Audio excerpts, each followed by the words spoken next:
종교개혁가 마틴 루터가 젊은 시절에 독특한 아르바이트를 하나 했는데 남의 집 앞에 가가지고 노래를 부르는 일입니다. 그때는 그것이 흔했는데 돈이 없는 학비가 없는 고학생들이 좋은 집 앞에 가가지고 이렇게 막 노래를 부르면 안에 주인이 나와가지고 학비에 보태라고 이렇게 돈을 주고 그랬어요. 물론 다 그런 건 아닙니다. 간혹가다 어떤 사람은 나와가지고 시끄럽다고 막 욕을 하는 사람도 있고 막 물을 끼얹으면서 내쫓는 사람도 있고 그렇죠. 그런데 대개는 나와가지고 이렇게 용돈을 주고 그랬다고 그래요. 그러니까 루터도 한 번은 남의 집 앞에 가가지고 막 노래를 이제 열심히 불렀습니다. 그 안에서 문을 열고 주인이 뛰쳐나오는데 덩치가 큰 남자가 얼굴은 아주 험상궂게 생겨가지고 무슨 조폭 얼굴처럼 생겼는데 막 뛰어나오더래요. 루터가 깜짝 놀란 겁니다. 아, 저 사람은 내 노래가 마음에 안 드나 보다. 저 사람한테 걸리면 맞아 죽겠구나. 그래서 도망을 친 겁니다. 그러니까 도망을 쳤는데 그 주인 남자가 계속 쫓아오더래요. 그래서 가다 얼마 못 가가지고 결국 잡히게 된 겁니다. 그 주인이 떡하니 잡아놓고 돈 봉투를 내밀면서 아니 학생, 내가 자네 도와주려고 그러는데 왜 이렇게 도망가? 그러더라는 거예요. 루터가 참 깜짝 놀란 거죠. 그 일을 해상하면서 루터가 이런 말을 했어요. 우리가 두려운 마음을 가지고 세상을 바라보면 세상이 다 걱정거리고 근심거리지만 우리가 믿음의 눈을 가지고 세상을 바라보면 세상은 아름답고 하나님의 은혜의 손길이 보여지기를 시작한다. 그랬습니다.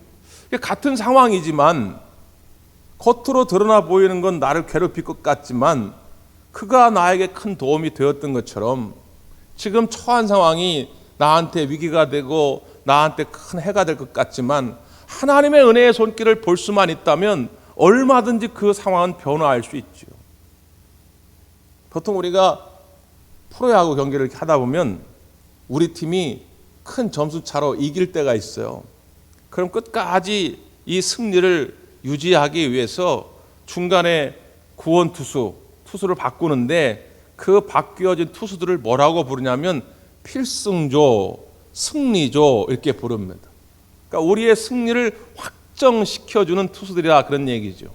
당연히 성적이 좋은, 실력이 좋은 투수들을 기용합니다. 근데 반대의 경우도 있잖아요. 예를 들어서 우리 팀이 많은 점차로 지고 있을 때 야, 이 경기 아무래도 오늘은 좀 어려울 것 같다. 그럴 때에 내보내는 투수들이 있어요. 그들을 예전에는 패전 처리조 이렇게 불렀습니다. 어차피 오늘 경기는 졌으니까 얼른 가서 대충 떼오고 와라. 이런 투예요. 그러니까 이 투수들이 힘이 날 리가 없죠. 가서 아무리 뭐 내가 열심히 해봐야 우리 팀이 질 건데 뭐 열심히 해. 그러니까 대충 던집니다. 그러니까 팀 전체 분위기도 가라앉게 되고 그 개인, 선수 개인에게도 별로 도움이 안 돼요. 그래서 어느 날 감독이 그랬다지요. 야, 네가 왜 패전 처리냐? 네가 이번 해만 잘 막아주면 다음 해에 우리 팀의 타자들이, 선수들이 반드시 역전시킬 거야. 너 그러니까 그런 희망을 가지고 던져라. 앞으로 우리 팀에서는 이들을 패전 처리조라고 부르지 말고 추격조라고 불러라. 추격조. 그래서 지금은 모든 팀에서 패전 처리조라는 말은 없어졌습니다. 다 추격조라고 불러요. 여러분 똑같은 상황입니다. 지금 내 인생이 여러 가지 패배가, 여러 가지 실패가 보여져요. 이게 잘 될 가능성이 별로 없어 보여요. 그 순간에도 성령 받고 권능 받은 사람들은 이걸 다르게 바라볼 수 있는 눈이 있어야 됩니다. 내가 얼마든지 하나님의 은혜와 도우심으로 이것을 역전시킬 수 있다고 하는 확신이 우리 가운데 있어야 한다고 하는 것이죠. 그게 어떻게 가능하냐? 오늘 성령 받고 권능 받은 사람들의 이야기 5번째인데 오늘은 기도의 능력을 살펴보려고 합니다. 오늘 우리가 읽은 본문의 상황은 이렇게 시작이 돼요. 5절 한번 보세요. 5절 시작. 이에 베드로는 옥에 갇혔고 교회는 그를 위하여 간절히 하나님께 기도하더라. 베드로는 옥에 갇혔고 이 한 구절이 지금 초대교회가 처한 위기 상황을 잘 보여줍니다. 절체절명의 상황입니다. 바로 앞서 야고보 사도가 칼로 목을 베이는 참수형을 당합니다. 야고보 사도가 뭘 잘못했습니까? 뭐 도둑질을 했습니까? 살인을 저질렀습니까? 간음을 했습니까? 야고보 사도는 아무것도 잘못한 게 없어요. 그런데 왜 당시에 헤롯 아그리파 1세 왕은 야고보 사도를 가두어다가 결국 참수형에 처하게 됐느냐? 자신의 인기 관리 때문에 그런 겁니다. 자신의 왕권을 강화하기 그런 거예요. 당시에 많은 유대 사람들이 이 예수님과 예수님을 따르던 자들을 경계했거든요. 그래서 결국 예수님도 십자가에 못 박아 죽인 거 아닙니까? 그러니까 저 유대 사람들의 마음을 잘 사로잡아가지고 내 자리를 잘 보존하려면 저들의 원하는 걸 들어줘야겠다. 그래가지고 아무런 죄도 없는 야고보 사도를 잡아다가 탁 목을 친 거예요. 그랬더니 아니나 다를까 그 유대 군중들이 환호합니다. 우리 왕 대단하다고 말이죠. 그래? 그러면 야고보 가지고 안 되겠네. 내가 가만히 보니까 저 모임의 우두머리가 베드로라는 인간인데 저 우두머리를 그냥 목을 쳐버리면 사람들이 더 좋아하겠구만. 이런 생각이 이 헤롯 아그리파 1세 왕의 마음에 생겨나게 된 것이죠. 그래서 베드로를 옥에 가둔 거예요. 목을 치려고 하다 보니까 그날이 무슨 날이냐? 무교절입니다. 6월절이에요. 우리나라 광복절 같은 것이죠. 이스라엘은 최고의 명절입니다. 이 날은 죽일 사람도 살리는 날이에요. 사람을 죽이는 날이 아닙니다. 그러니까 이 날은 어쩔 수 없이 베드로를 죽일 수가 없는 거예요. 그러니까 하루 기다려보는 겁니다. 바로 그 상황이에요. 이 위기 상황 속에서 초대교회 성도들은 어떻게 했느냐? 교회는 그를 위하여 간절히 하나님께 기도하더라 말합니다. 여러분, 성령 받고 권능 받은 공동체에는 뭐가 늘 끊이지 않느냐? 기도 소리가 끊이지 않을 줄 믿습니다. 위기가 왔다? 그게 뭐요? 근심거리가 생겼다? 그게 뭐요? 그게 우리를 멸망시키는 게 아니라 그 말이에요. 그것 자체가 우리의 삶을 피폐하게 만드는 것이 아니라 그것 때문에 나는 아무것도 할 수 없다라고 하는 절망의식이 나를 패망으로 몰고 간다 그 말이죠. 걱정거리가 근심거리가 왔다 할지라도 내가 하나님 앞에 믿음을 가지고 기도하면 하나님이 응답하셔서 반드시 이 상황을 역전시키리라. 이런 확신만 있으면 어떤 위기도 이겨내게 될 줄 믿습니다. 초대교회 성도는 성령 충만한 공동체예요. 지금 권능 받은 공동체입니다. 그러니까 이 상황 속에서도 모여 기도했다는 거예요. 누굴 위해서요? 그를 위하여. 그는 누굽니까? 베드로죠. 여러분, 위대한 전도자 뒤에는 항상 위대한 중보 기도자가 있습니다. 서성 목사가 오늘 설교가 좀 별로다, 현찮다 그런 마음이 든다면 여러분이 나를 위해서 기도해 주지 않았기 때문인 거죠. 예? 여러분의 가장이 뭔가 내 마음에 안 든다 그러면 그 가장을 위해 여러분의 기도가 멈췄기 때문이에요. 여러분의 셀 모임이 마음에 안 든다. 목사님, 우리 셀은 좀 별로예요. 모여도 재미가 없고요, 은혜가 없고요. 왜 그러냐? 여러분이 그 셀 리더를 위해서, 준 리더를 위해서, 셀 가족을 위해서 기도가 멈췄기 때문이에요. 베드로가 위기에 빠졌습니다. 지금 감옥에 갇혀가지고 죽게 생겼다 그 말이에요. 그러나 그들은 그를 위하여 기도하기 시작했습니다. 찰스 핀이라고 하는 미국의 목사님이 계신데 그분이 미국의 부흥을 주도했던 분인데 뉴욕에서 집회를 할 때 한 번에도 몇천 명씩 나와서 하나님 앞에 회심하고 돌아섰다고 그래요. 그 뉴욕 지역의 인구의 10% 이상이 주님께로 나오는 역사가 일어나게 될 때에 모든 매체에서 이 목사님께 나와서 인터뷰를 한 겁니다. 어떻게 이런 큰 일을, 큰 능력을 행하게 되었냐고. 그때 이 목사님이 늘 소개했던 여인이 하나 있습니다. 아벨 크리켈이라고 하는 여인이에요. 그 목사님은 이 아벨 크리켈에서 이렇게 소개합니다. 그분은 내가 집회 시작도 하기 전에 그리고 집회가 마친 후에도 단 한 번도 쉬지 아니하고 나를 위해 기도해 주었다. 그는 단 한 번도 많은 사람들 앞에 나선 적은 없지만 뒤에서 늘 나를 위해 그리고 우리의 이 모임을 위해 기도해 주었기 때문에 우리가 이렇게 놀라운 부흥의 역사를 경험하게 되었다 얘기합니다. 위대한 전도자 무디 선생님, 무디도 마찬가지입니다. 그는 늘 마들렌이라고 하는 여인을 얘기합니다. 이 마들렌은 중증 장애인입니다. 침대에 누워가지고 하루 24시간을 지내야 하는 사람이에요. 그럼에도 불구하고 그 침대에서 마들렌은 늘 무디와 그 전도자 일행을 위해서 기도를 멈추지 않았다는 거예요.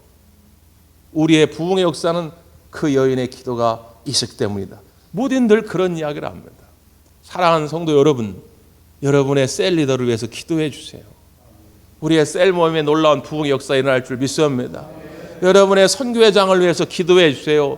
여러분의 선교회가 날마다 발전해 갈 줄 믿습니다. 여러분의 가정의 가장들, 사랑하는 아버지와 어머니, 남편과 아내를 위해 기도해 주세요. 그러면 여러분의 가정의 문제가 해결될 줄 믿습니다. 보세요. 제 말이 거짓말이 아니라 오늘 베드로를 위해서 간절히 기도할 때 놀라운 변화, 놀라운 기적이 일어납니다. 어떤 역사가 일어납니까? 6절에서 10절까지 한번 보실까요? 6절 10절 시작. 헤롯이 잡아 내려오고 하는 그 전날 밤에 베드로가 두 군인 틈에서 두 쇠사슬에 매여 누워 자는데 파수꾼들이 문 밖에서 옥을 지키더니 혹연히 주의 사자가 나타나매 옥중에 광채가 빛나며 또 베드로의 옆구리를 쳐 깨워 이르되 급히 일어나라 하니 쇠사슬이 그 손에서 벗어지더라. 천사가 이르되 띠를 띠고 신을 신으라 하거늘 베드로가 그대로 하니 천사가 또 이르되 겉옷을 입고 따라오라 한대 베드로가 나와서 따라갈새 천사가 하는 것이 생시인 줄 알지 못하고 환상을 보는가 아니라 이에 첫째와 둘째 파수를 지나 시내로 통한 세문에 이르니 문이 저절로 열리는지라 나와서 한 거리를 지나매 천사가 곧 떠나더라. 아멘. 감옥에 갇힌 베드로를 쇠사슬로, 그러니까 옛날에는 양 발을 이렇게 큰 두꺼운 쇠로 묶어놓고 사슬로 연결한 것이죠. 그리고 두 군인이 지킵니다. 그리고 문 앞에는 여러 명의 파수꾼이 있습니다. 그런데 그날 밤에 하나님의 사자가 나타나가지고 옆구리를 쳐 깨우는 거죠. 베드로가 일어날 때 쇠사슬이 풀립니다. 옷을 입고 신을 신고 천사를 따라 나섭니다. 파수꾼 앞을 그냥 지나갑니다. 옥문이 열립니다.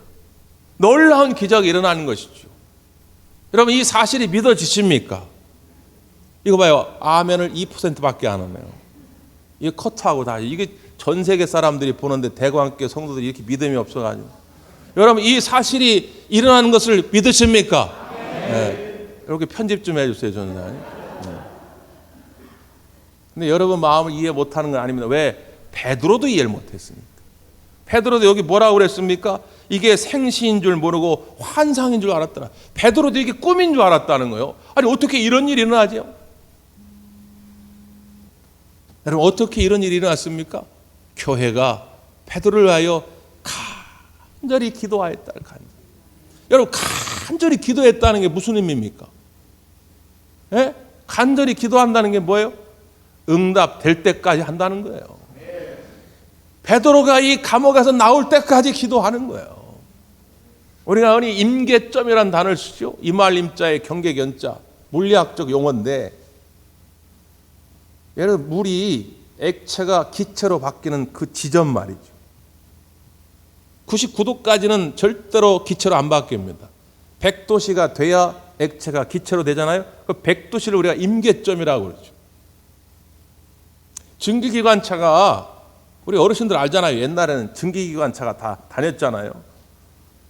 이게 불을 떼가지고 그 수증기가 나오는 압력으로 그 커다란 기차가 움직이지 않습니까? 그 임계점이 212도입니다. 옛날 영화나 다큐멘터리 같은 거 보면 화부가 막 땀을 뻘뻘 흘려가면서 막 삽으로 석탄을 계속 집어넣습니다. 멈추면 안 되거든요. 석탄을 막 계속 집어넣어요. 211도가 됐죠? 꿈쩍도 안 합니다. 그런데 그때 화보가 아휴, 야 이렇게 불을 떼는데도 211도나 되는데도 기차가 움직이도 않네. 에이 때려칠래. 그런 화보가 어디 있습니까? 알거든요. 211도에서는 절대로 이 기차가 움직이지 않는다는 걸 알아요. 그래도 땀 흘리면 또 석탄을 계속 집어넣습니다.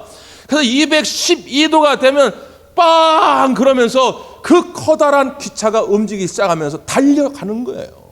그걸 임계점이라고 그럽니다. 우리의 기도 응답에도 이 임계점이 있어요.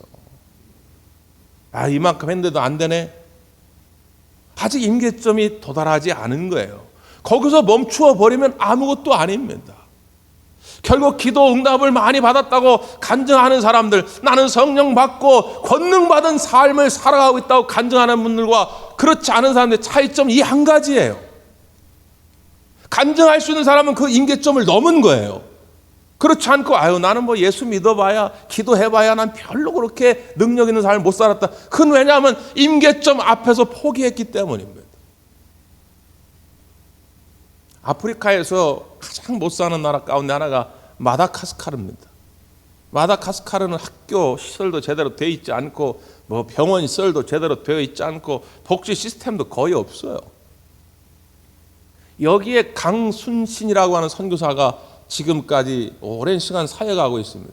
이분이 젊은 시절에 단기 선교팀으로 거기를 갔다가 하나님이 그 마음에 큰 감동을 주신 거예요. 여기 네가 선교할 자리다. 그 아무것도 없는데 말이죠. 그래도 하나님의 명령 앞에 순종하면서 거기서 복음의 씨를 뿌리기를 시작합니다.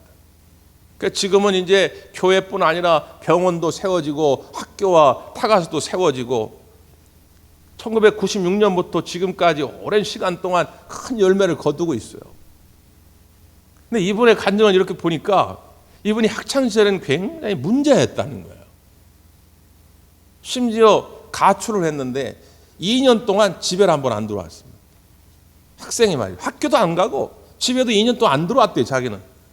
그러다가 2년 만에 집에 뭘 좀 가져갈 게 있어가지고 부모님 몰래 안 들키고 가져가려고 새벽에 살짝 들어왔대요.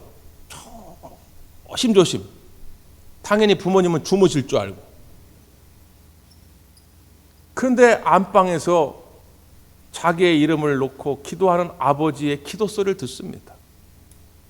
2년 동안 단 하루도 쉬지 아니하고 그 아들을 위해 기도하던 아버지의 눈물의 기도를 이 아들이 들을 때에 거기서 그냥 꼬꾸라집니다. 나는 내 멋대로 살겠다고 나아갔는데 아버지는 단 하루도 나를 잊지 아니하고 2년 동안 기도하고 계셨구나. 그때부터 그의 인생은 완전히 달라졌어요. 여러분, 그 2년의 시간이 임계점입니다. 그 아버지가 미리 포기했다라면 그 아들은 어떻게 됐을지 몰라요. 오늘 여러분이 사랑하는 자녀들을 위해서 기도하고 있다면, 여러분의 삶의 문제를 놓고 기도하고 있다면 절대로 포기하지 마십시오. 간절히 기도할 때 하나님의 응답이 반드시 여러분 가운데 이루어질 줄 믿습니다. 베드로도 이게 어떻게 된 상황인지 잘 몰랐어요. 근데 어쨌든 간에 베드로가 이제 감옥에 나오게 된 거 아닙니까? 나와서 어디로 갈까 하다가 성도들이 모여 있는 곳으로 갑니다. 성경은 그 장면을 이렇게 소개합니다. 11절 12절이죠. 11절 12절 시작. 이에 베드로가 정신이 들어 이르되 내가 이제야 참으로 주께서 그의 천사를 보내어 나를 헤롯의 성과 유대 백성의 모든 기대에서 벗어나게 하신 줄 알겠노라 하여 깨닫고 마가라는 요한의 어머니 마리아의 집에 가니 여러 사람이 거기에 모여 기도하고 있더라. 아멘. 베드로가 정신을 차려보니까 이게 꿈이 아닌 거예요. 환상이 아닌 거예요. 이거 실제구나. 하나님이 나를 도우셔서 천사를 보내주시고 그 천사를 통하여 이 옥문이 열려지고 내가 자유한 몸이 되게 됐구나. 여기까지만 해도 베드로는 그저 이것이 하나님의 역사인 줄 안 것이죠. 그런데 왜 하나님의 천사가 동원됐는지는 그 다음에 알게 된 거예요. 그리고 어디로 갔다고요? 마가라 불리던 요한의 어머니가 있어요. 그 이름이 마리아입니다. 옛날 유대 나라의 마가, 요한, 마리아는 흔한 이름이에요. 그래가지고 헷갈릴 수 있는데 여기 마리아는 예수님의 어머니 마리아도 아니고 예수님이 향유를 부었던 그 마리아도 아니고 다른 마리아입니다. 근데 이 마가라고 하는 요한이 있어요. 굉장히 중요한 인물이죠. 왜 중요합니까? 바로 이 마가의 요한의 다락방에서 120명의 성도들이 기도할 때 성령 강림 역사가 일어나는 것이죠. 바로 그 어머니예요. 그 어머니의 집에서 여러 사람이 모여서 기도하고 있더라는 거예요. 자, 그런데 여러분 잊지 마세요. 다시 앞으로 5절 보세요. 5절. 이에 베드로는 옥에 갇혔고 교회는 그를 위하여 간절히 하나님께 기도하더라 그랬습니다. 누가 기도했다고요? 교회는 그랬어요. 근데 12절에서 교회는 누구를 곧 말합니까? 마리아의 집에 모인 사람들을 말합니다. 이게 교회예요. 여러분, 우리 대구항교회 이 예배당은 옛날 초대교회로 돌아가면요, 세계 최고 최대 예배당입니다. 옛날 초대교회 때는, 제가 이게 지금 미사역으로 하는 얘기가 아니라 실제로 초대교회 당시에는 우리 대구항교회 예배당만한 건물이 없었어요. 아니, 목사님, 저 유럽에 가면 무슨 뭐 바울 성당, 베드로 성당이 있던데, 그건 다 중세시대 얘기예요. 초대교회는 예배당 건물이 없어요. 그 어디서 모이느냐? 집집에서, 가정에서 모이는 것입니다.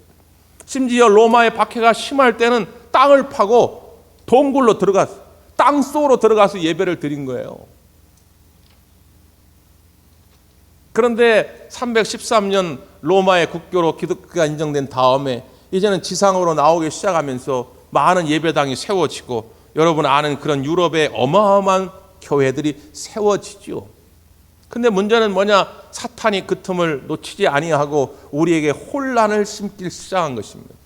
그건 뭐냐면, 여기 모여진, 이 눈에 보여진 예배당만 교회라고 자꾸 우리에게 각인시키는 거예요. 목사님, 그거 당연한 얘기 아니에요? 지금 그렇게 생각하는 분들이 꽤 있다 그 말이에요.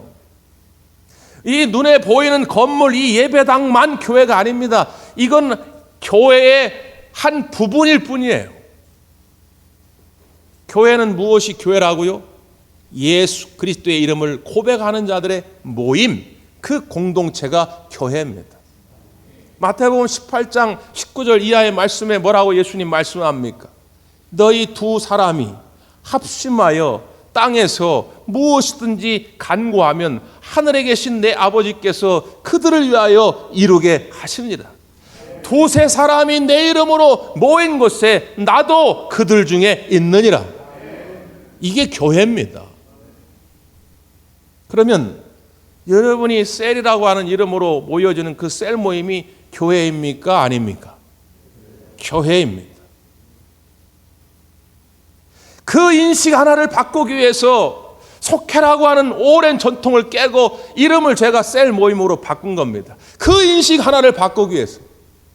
그게 안 바뀌어지면 우리가 두 날개로 건강하게 날아올 수가 없기 때문에, 여러분의 가정에서 모이는 두 사람이 모인 그곳도 교회입니다. 그곳에 우리 주님이 함께 하실 겁니다. 이걸 여러분에게 깨우치기 위해서 이름도 바꾸고 제도도 바꿨어.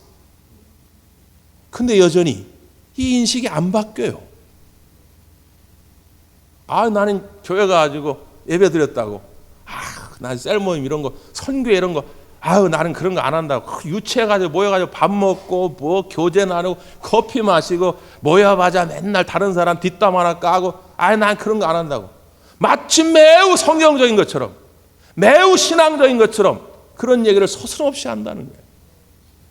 그건 주님의 뜻이 아닙니다. 이 눈에 보이는 것만 예배당이 아니라고요. 여러분이 예수의 이름으로 모여진 그 두세 사람, 그곳에 우리 예수님도 꼭 함께 하실 줄 믿습니다. 그곳에서 서로를 위해 축복하며 기도하십시오. 여러분, 제가 아무리 어느 말씀을 전해도요, 이 피드백, 다시 돌아오는 그 느낌을 제가 바로바로 깨닫지를 못합니다. 물론 이제 가끔 가다가 어떤 분이 전화를 해요. 목사님, 그냥 목사님 말씀 은혜를 받아가지고 제가 그 말씀대로 순종해서 이렇게 했더니 진짜로 하나님 이렇게 역사해 주셨다고. 그런 분이 종종 있어요. 근데 가끔 있어요. 그래서 셀 가족 모임을 통해서 매주 이 은혜와 간증을 나누는 겁니다. 여러분, 주중대사로 섬겼던 김하중 장로님이 계세요. 이 김하중 장로님이 그 주중 대사로 있을 때에 중국의 환경부 장관을 만났대요. 그리고 환경부 장관이 대사님은 요즘 제일 애쓰는 게 뭡니까? 이렇게 물어봤대요. 기도하는 일입니다. 그랬다는 거예요. 기도가 뭡니까? 그건 하나님과 대화하는 일입니다. 그러니까 그 중국 장관이 그러면 하나님과 대화하면서 뭘 그렇게 기도합니까? 그랬더니 당신네 나라 주석을 위해서도 기도하고 중국 고위 관료들과 그리고 우리나라 대통령과 관료들과 그리고 나하고 관계된 사람 250명 이상을 내가 매일 2시간씩 기도합니다. 그랬다는 거예요. 그러니까 이 중국 관료가 깜짝 놀라가지고 아니 뭐 하려고 남의 일을 가지고 그렇게 기도를 열심히 하냐고 그랬더니 당신 작년에 몸이 아파가지고 병원에 입원했을 때 내가 당신을 위해서 특별한 시간을 내가지고 많이 기도했다고. 그러니까 그 사람이 깜짝 놀라가지고 아니 정말 나를 위해서 그렇게 기도했냐고. 어쩐지 그때 내가 예전보다 빨리 회복됐다고 너무 감사하다고 그런 인사를 하더래요.